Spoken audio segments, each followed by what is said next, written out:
My husband buried me alive.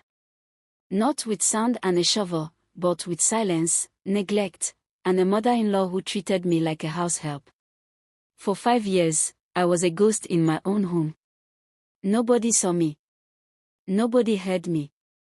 I cooked, I cleaned, I suffered in silence. Until the day I decided to actually become a ghost. And that's when everything changed.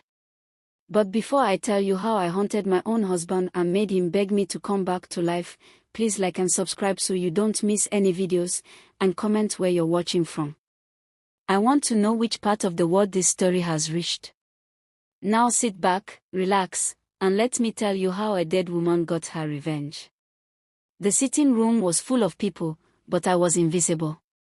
My mother-in-law, Mama Emeka, sat on the biggest sofa like a queen, surrounded by her prayer warrior friends. They were all wearing matching white lace, fanning themselves and discussing me as if I wasn't standing right there with a tray of chin-chin and zobo. This girl, she's been married for 5 years and no child, one woman said, shaking her head. What is she doing in that marriage? My hands trembled as I served them, but I said nothing. I had learned that in this house, my voice didn't matter. To understand how a university graduate, a woman with 2 degrees and a promising career, became a ghost in her own marriage, we need to go back. My name is Adaeze, and my friends used to call me Ede No Worry. Why? Because I worried about everything and everyone except myself.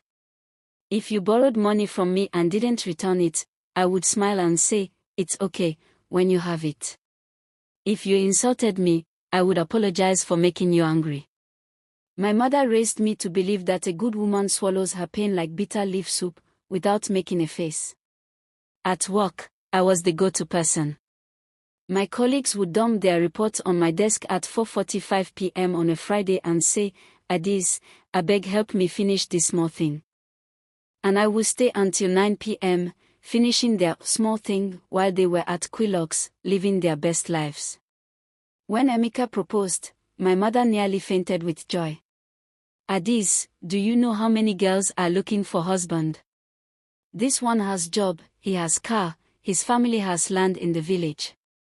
Whatever you do, hold that man tight. So when I married Emeka and discovered that I wasn't just getting a husband but a package deal with Mama Emeka, I said nothing. After all, what's a Nigerian marriage without mother-in-law wahala?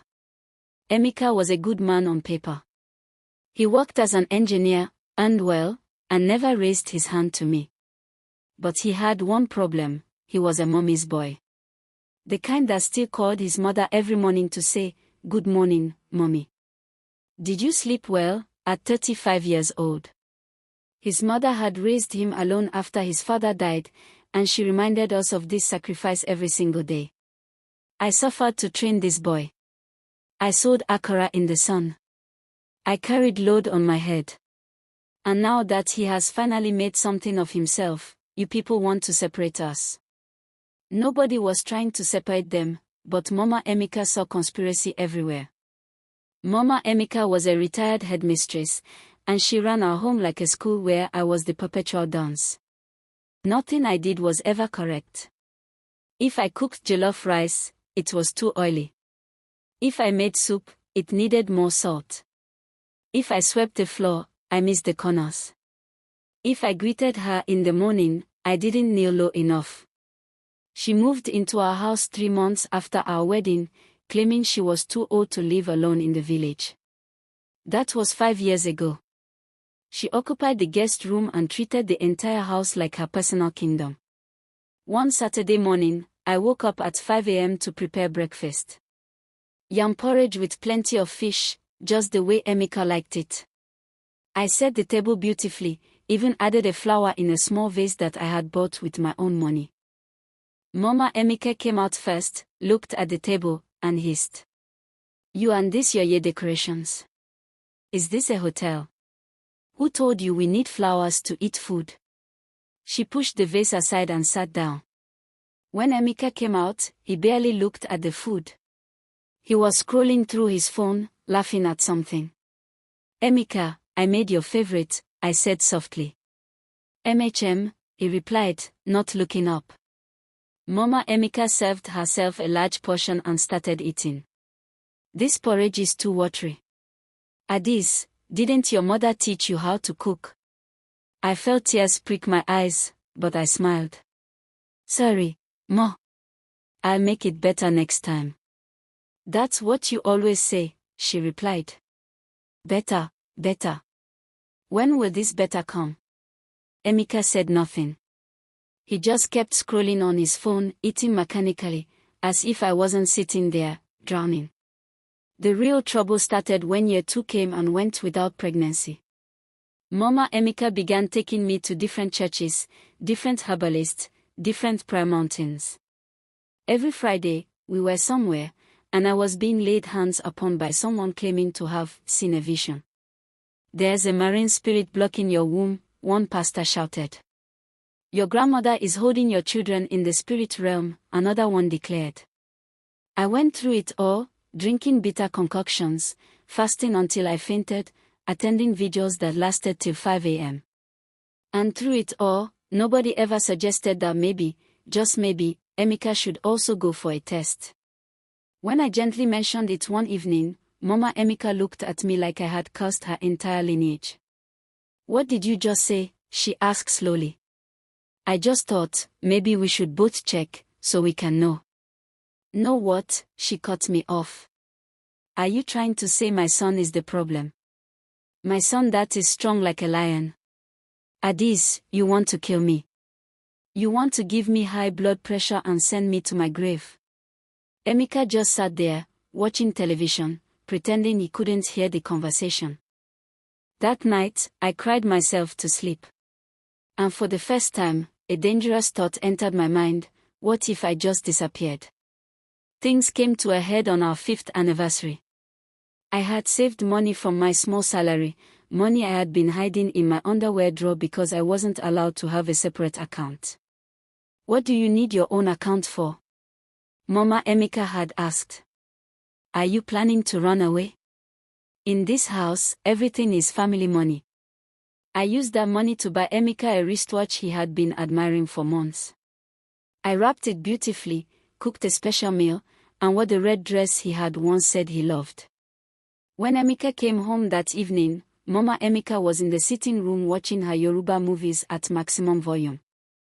I had learned to time my conversations with my husband for the brief moments when she went to the toilet or dozed off. Emeka, happy anniversary, I said, handing him the gift. He opened it and smiled slightly. Thank you. This is nice. My heart lifted. Finally, some acknowledgement. But you know what would be nicer? Mama Emeka's voice cut through the moment. She had been awake the whole time. A grandchild. That would be the best anniversary gift. Not all these material things. The smile died on my face. Emeka cleared his throat. Mommy is right, though. We need to be serious about this. I am serious, I said quietly. I've done everything. Maybe we should both go to the hospital and... There you go again. Mama Emeka shouted, standing up. Always trying to blame my son.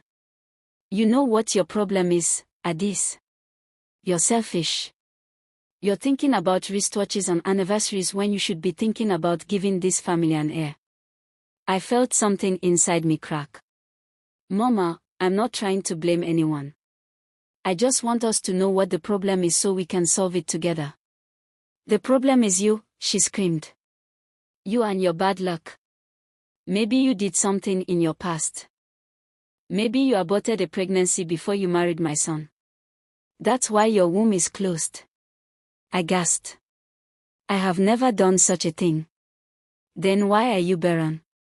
She came closer, her finger pointed at my face. Why are you empty?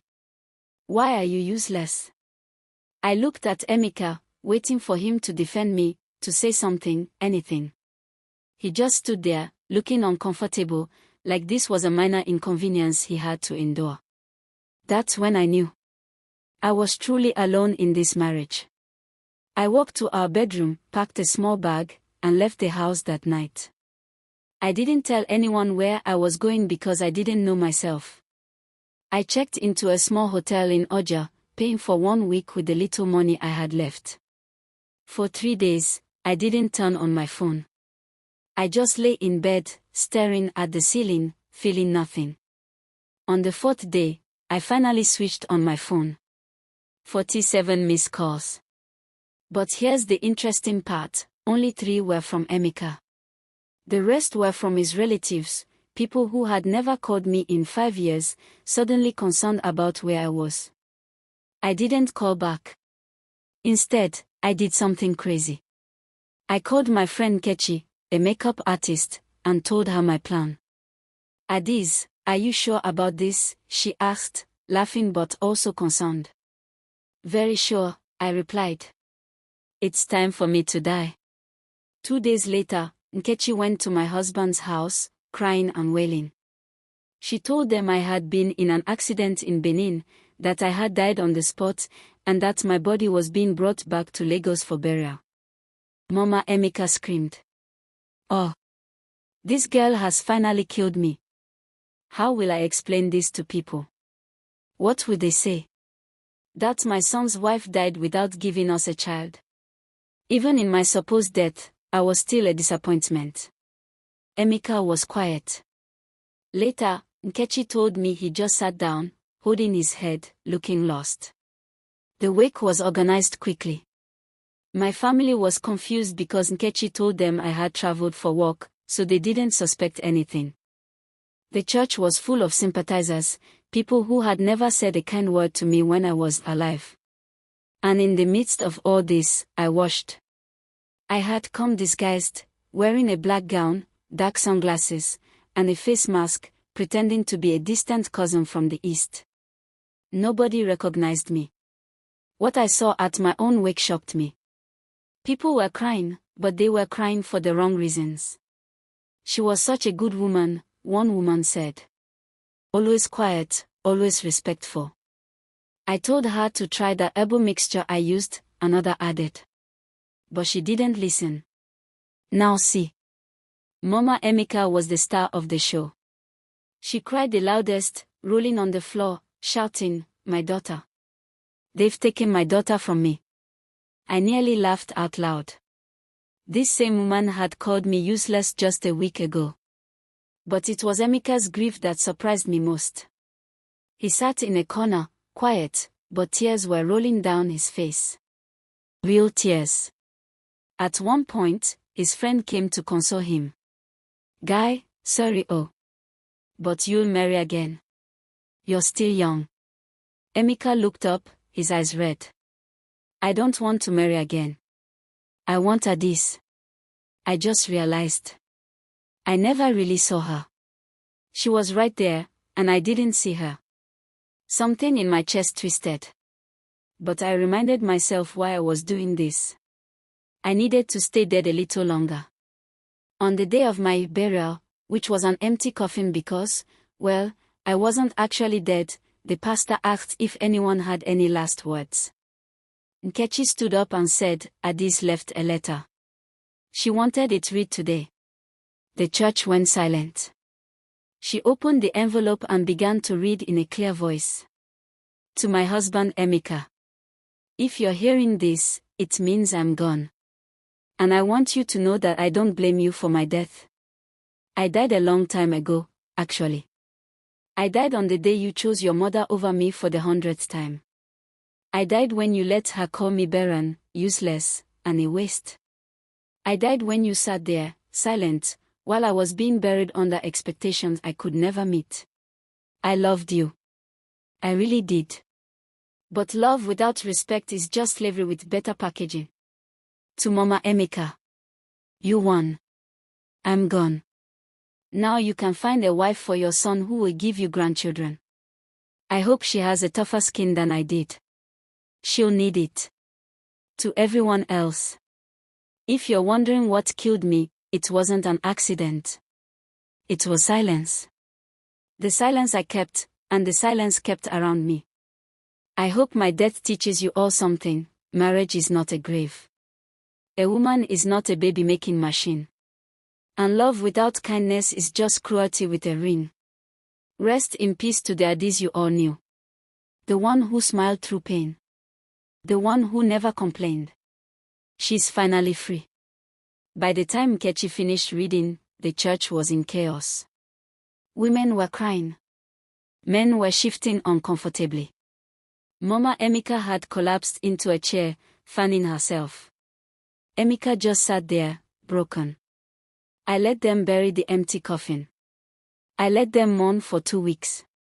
And then, on a Tuesday afternoon, I walked back into my matrimonial home. I didn't knock. I used my key.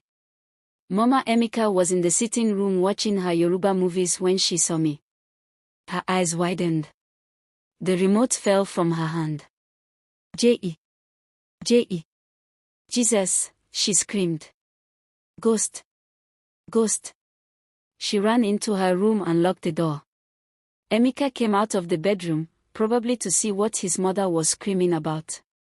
When he saw me standing there, alive, in jeans and a t-shirt, carrying a small bag, he froze. Ada. Adaeze. Yes, it's me. Surprise. I'm not dead. He looked like he might faint. But, the accident, the funeral, we buried you. You buried an empty coffin, I said calmly, dropping my bag on the sofa. I've been alive and well, watching everything. You faked your death. His voice was a whisper. I didn't fake anything. I just decided to see what would happen if I disappeared. And what I found out was very interesting. Emeka sank onto the sofa, his hands shaking. Adaeze, I don't understand. Why would you do this? Do you know what you put us through? What I put you through? I laughed, and it wasn't a kind laugh. Emeka, do you know what you put me through for 5 years? Do you have any idea what it feels like to be invisible in your own home? I never meant. You never meant to. That's the problem. You never meant to let your mother disrespect me. You never meant to make me feel worthless. You never meant to treat me like a maid instead of a wife. But you did all of those things anyway. Mama Emeka's door cracked open slightly. She was listening. So I decided, I continued, to let you experience what life would be like without me. And you know what I realized? You didn't miss me. You missed the idea of me. You missed having someone to cook and clean and absorb all the insults. But you never actually saw me. That's not true, Emeka said, tears forming in his eyes. When I thought you were gone, I realized. You realized too late, I cut him off. But here's the interesting part. I went to see a doctor while I was dead. Want to know what I found out? He looked up at me, confused. I'm not the one with the fertility problem. You are. The silence that followed was deafening. I got tested, Emeka. My results came back perfect. So I suggest that you also go and get tested, and then we can have a real conversation about who's been wasting whose time. Mama Emeka's door flew open. Lies. It's a lie. My son is perfectly fine. Then let him go and prove it, I said calmly. Because I have my results right here. I pulled out an envelope from my bag. And they show that I'm perfectly capable of having children. The question is, can your son? 2 weeks later, after I had moved to my friend's house and filed for separation, Emeka called me. His voice was small, defeated. I got the test done. I waited. You were right. The doctor said, he said my count is very low. That it's probably been an issue for years. I felt no victory, only sadness. And your mother? She's in denial. She said the doctor is lying, that we should go for prayers, that. Emeka, stop. I was tired. I'm not calling off the separation. I just wanted you to know the truth. What you do with that information is up to you. Ada, please. I'm sorry. I'm so sorry. I should have listened to you. I should have protected you from my mother. I should have treated you like the wife you were, not like a ghost. Yes. There was a long pause. Emeka, I forgive you. But forgiveness doesn't mean I'm coming back. I died in that house. And I quite like the person I became after I came back to life. She doesn't take nonsense. She speaks her mind. She knows her worth. And honestly, I don't think there's space for her in your house. What if I change? What if we get our own place, away from my mother? What if you had done all of this 5 years ago when I first asked? I replied. What if you had chosen me just once? What if you had said, stop, when your mother called me names? What if, Emeka? Those are the saddest words in the English language. 6 months later, our divorce was finalized. Emeka moved out of his mother's house and into a small apartment. I heard through the grapevine that Mama Emeka was not taking it well, that she kept asking him to bring me back, ironically. As for me, I got a new job, this one with better pay and better respect. I rented my own apartment in Lekki, a small but beautiful space that was completely mine. No mother-in-law. No husband who couldn't see me. Just me, myself, and the peace I had been searching for. One Saturday afternoon, as I was cooking lunch for myself, enjoying the silence and freedom of my own space, my phone rang. It was Emeka. Hello. Ada, I just wanted to tell you. I joined a therapy group. For men who struggle with setting boundaries with their parents. I'm learning a lot. That's good, Emeka. I'm proud of you. I wish I had done this when we were together. Me too. Are you happy now? I looked around my small apartment, at the colorful throw pillows I had chosen, at the bookshelf I had built myself, at the life I was slowly creating on my own terms. Yes, Emeka. I'm very happy. I hope you find your happiness too. After I hung up, I smiled. Because the truth was, I really was happy. Not because I had gotten revenge, not because I had proven a point, but because I had finally found myself. The girl who used to swallow pain like bitter leaf soup was gone. In her place was a woman who knew that sometimes, you have to die to truly start living. I ran into Emeka at the mall. He was with someone, a woman who looked confident and was laughing loudly at something he said. She didn't look like the type who would take nonsense from anyone, especially not a mother-in-law. We made eye contact. He smiled nervously. I smiled back, genuinely this time. Adaeze, he called out, walking over. How have you been? I've been great. Really great. He introduced me to the woman. This is Adaeze, my ex-wife. She shook my hand firmly. I've heard a lot about you. Thank you. I was confused. Thank you for what? She leaned in and whispered, for teaching him how not to treat a wife. He's told me everything, and he's working hard to be different. So thank you for not giving up on yourself. I felt tears prick my eyes, but I was smiling. You're welcome. Take care of him. As I walked away, I felt lighter than I had in years. Because that's what freedom feels like. Not bitterness. Not revenge. Just the quiet knowledge that you chose yourself, and in doing so, you saved your own life. Thank you so much for watching. What did you learn from Adaeze's story? Have you ever felt invisible in your own life? Let me know in the comments below, and don't forget to like and subscribe so you never miss these powerful stories. Remember, marriage is beautiful, but it should never cost you your identity. We remain AfricanFolktales, bringing you the most exciting African stories that will make you think, laugh, and maybe even change your life. See you in the next video.